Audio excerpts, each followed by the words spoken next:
இப்போ நேற்று திருவண்ணாமலையில் பேசிட்டு இருக்காரு. பேச பேச மறந்துட்டார்.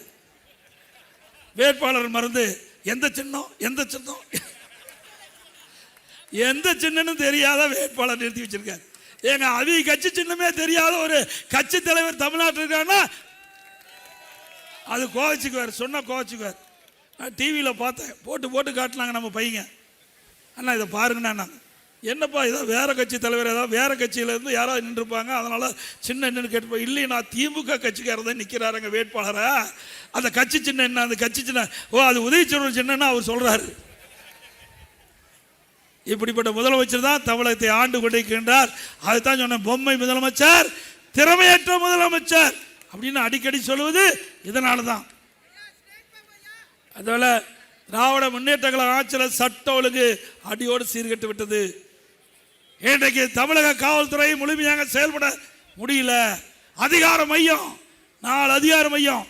1 முதலமைச்சர் ஸ்டாலின், 2 துணை முதலமைச்சர், 3 சபரீசன், 4வது துர்காம்மா. அவங்களும் வந்துட்டாங்க வெளியே. எத்தனை நாளைக்கு பார்ப்பாங்க? அவங்களும் இப்போ அரசியல் செய்ய வந்துட்டாங்க.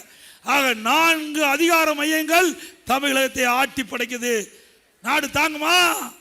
ஒரு முதலமைச்சர் இருந்தாவே நாடு தாங்கல. 4 முதலமைச்சர் திரு கருணாநிதி குடும்பத்தில் இருந்தா நாடு வளருமா? நாடு உருப்படியாகுமா?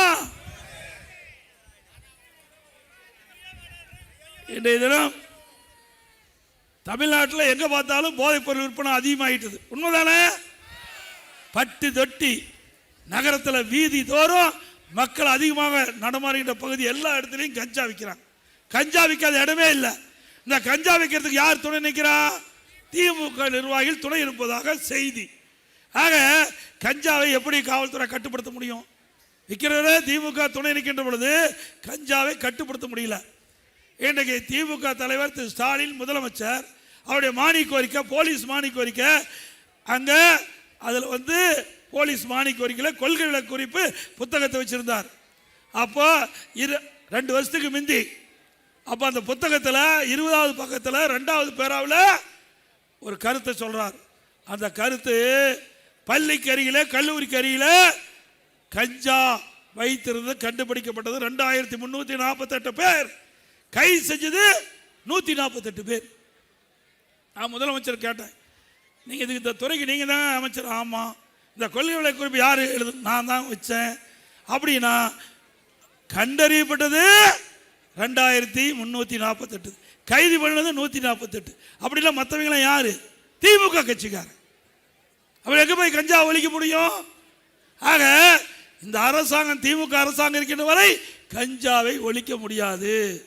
போதைக்கு அடிமையாகி குற்றச்செயலில் ஈடுபட்டு காரணமே கஞ்சா போதை ஆசாமியால கொலை, கொல்ல, திருட்டு, வழிப்பறிவு, பாலியல் நடக்காத நாளே இல்லை.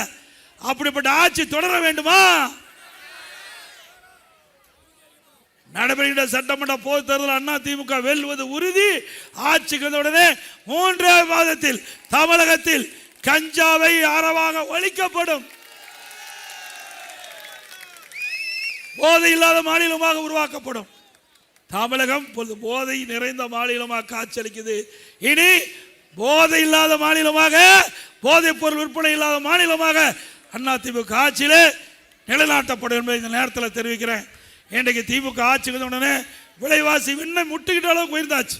அரிசி விலை உயர்ந்தாச்சு, கிலோவுக்கு 30 ரூபா உயர்ந்தாச்சு. என்ன விலை? கிலோ 1 லிட்டர் 60 ரூபா உயர்ந்து போச்சு. பருப்பு 40 ரூபா உயர்ந்தாச்சு. இப்படி விண்ணை முட்டுக்கிட்ட அளவுக்கு விலைவாசி உயர்வு. ஏழை மக்கள் நிறைந்த பகுதி இந்த துறைமுகம் சட்டமன்ற தொகுதி, ஏழை மக்கள் நிறைந்த பகுதி. இப்படி விலை உயர்வினால் மக்கள் கடுமையாக பாதிக்கப்பட்டிருக்காங்க. இந்த பாதிப்பிலிருந்து மீட்டெடுவதற்கு இந்த அரசாங்கம் எந்த நடவடிக்கை எடுக்கல? எடுத்தாங்களா? ஏழைகள் பாதிப்பை பற்றி கவலைப்பட்டாங்களா? எதுவுமே இல்லை. அது மட்டும் இல்லை, இன்றைக்கு எல்லா துறையிலும் ஊழல். டாஸ்மாக் தமிழ்நாட்டில் 6000 மதுக்கடை இருக்குது. ஒரு நாளைக்கு ஒவ்வொரு மதுக்கடையிலையும் எல்லா 6000 மதுக்கடையும் சேர்ந்து 1.5 கோடி பாட்டில் விற்குது. ஒரு பாட்டிலுக்கு 10 ரூபா அதிகம் வாங்கினாங்கல்ல? வாங்கினாங்களா இல்லைங்களா? நல்லா சத்தமாக சொல்லுங்க. அப்போ 1.5 கோடி பாட்டிலுக்கு ஒரு நாளைக்கு 15 கோடி, மாதத்துக்கு 450 கோடி, வருஷத்துக்கு 5400 கோடி. 5 ஆண்டுல 24,000 கோடி டாஸ்மாக் கடையில் ஒரு பாட்டிலுக்கு 10 ரூபா அதிகமாகி கொள்ளையடித்த அரசாங்கம் தொடர வேண்டுமா? அண்மையில் அமலாக்கத்துறை இதில் ஊழல் நடைபெற்றதாக கண்டுபிடிக்கப்பட்டு நடவடிக்கை மேற்கொண்டிருக்காங்க. அது மட்டும் இல்ல, இப்போ இருக்கிற நகர்ப்புற வளர்ச்சித்துறை மந்திரி, குடிநீர் வழங்கல் துறை மந்திரி, அந்த துறையில முறைகேடு நடைபெற்றிருக்காங்க. அமலாக்கத்துறை கண்டுபிடித்த ஆதாரத்தோடு சட்ட ஒழுங்கு டிஜிபிக்கு அறிக்கை அனுப்பிச்சிருக்காங்க. இதுவரைக்கும் எஃப்ஐஆர் பதிவு செய்யல. அதிமுக கட்சி உடனடியாக நீதிமன்றத்தை நாடணும். நீதிமன்றத்தில் அமலாக்கத்துறை ஆதாரத்தோட இன்றைக்கு அனுப்பப்பட்டதில்லை. சரி, அதன் மீது நடவடிக்கை எடுக்க வேணும், எஃப்ஐஆர் பதிவுன்னு சொல்லி கூட இதுவரைக்கும் பதிவு செய்யல. அதிமுக ஆட்சி வந்த உடனே இந்த துறையில் இருக்கின்ற அதிகாரிகள், துறை அமைச்சர் சட்ட நீதியாக நடவடிக்கை எடுக்கப்படும். அது மட்டுமல்ல, அண்ணா பல்கலைக்கழகத்தில் நல்லா தெரியும், மாணவிக்கு பாலியல் சீண்டால் யார் அந்த சாரை நம்ம கண்டுபிடிச்சிடலாம். அந்த சார் தான் பிரியாணி சாப்பிட்டு இருந்தார், மூக்க பிடிக்க பிரியாணி சாப்பிட்டு இருந்தார். அதனால கவலைப்பட வேண்டியதே இல்லை. தமிழகத்தில் சட்டத்தின் ஆட்சி நடைபெற்றது. இந்த குற்ற நிகழ்வுகளை கண்டுபிடிக்க ஆங்காங்க சிசிடிவி கேமரா முதல் தடவையாக பொருத்தப்பட்டது அதிமுக ஆட்சியில். இன்னைக்கு சென்னை மாநகரம் முழுவதும் சந்து பொந்து எல்லா பகுதியிலும் குற்ற நிகழ்வுகளை எளிதாக கண்டுபிடிக்க விதமாக சிசிடிவி கேமரா பொருத்தப்பட்டு சட்ட ஒழுங்கு பாதுகாப்பதற்கு அனைத்து நடவடிக்கை எடுத்த அரசாங்கம் அதிமுக அரசாங்கம். அதனால குற்ற நிகழ்வு குறைக்கப்பட்டது. திமுக ஆட்சியில் அப்படிப்பட்ட திட்டம் எதுவுமே கையில் இல்லை. அது மட்டும் இல்லை, இந்த தொகுதியில் போட்டியிடுற அமைச்சர் பார்த்தார், பல ஆண்டு, நூற்றுக்கணக்கான ஆண்டு நாமெல்லாம் தெய்வ பக்தி உள்ளவங்க, வேண்டுதலை வச்சு நம்முடைய நகையெல்லாம் இறைவனுக்கு போய் காணிக்கையா போடுவோம். அதை உருக்கிட்டார். யார் உருக்குனது? ஏங்க, நகை உருக்கலாமா? ஏன் மற்ற அரசாங்கத்துக்கு உருக்கு தெரியாதா? ஏன் இத்தனை ஆண்டு காலமாக பாதுகாத்து வந்தாங்க?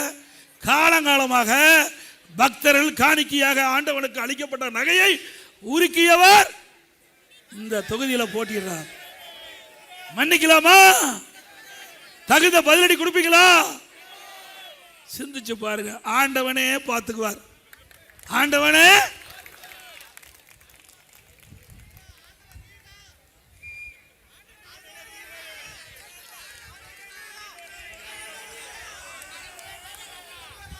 ஆண்டவன் இல்லைங்க, நான் சாதாரண மனிதன். நான் தெய்வ பக்தி உள்ளவன், அது உண்மை, தெய்வ பக்தி உள்ளவன்.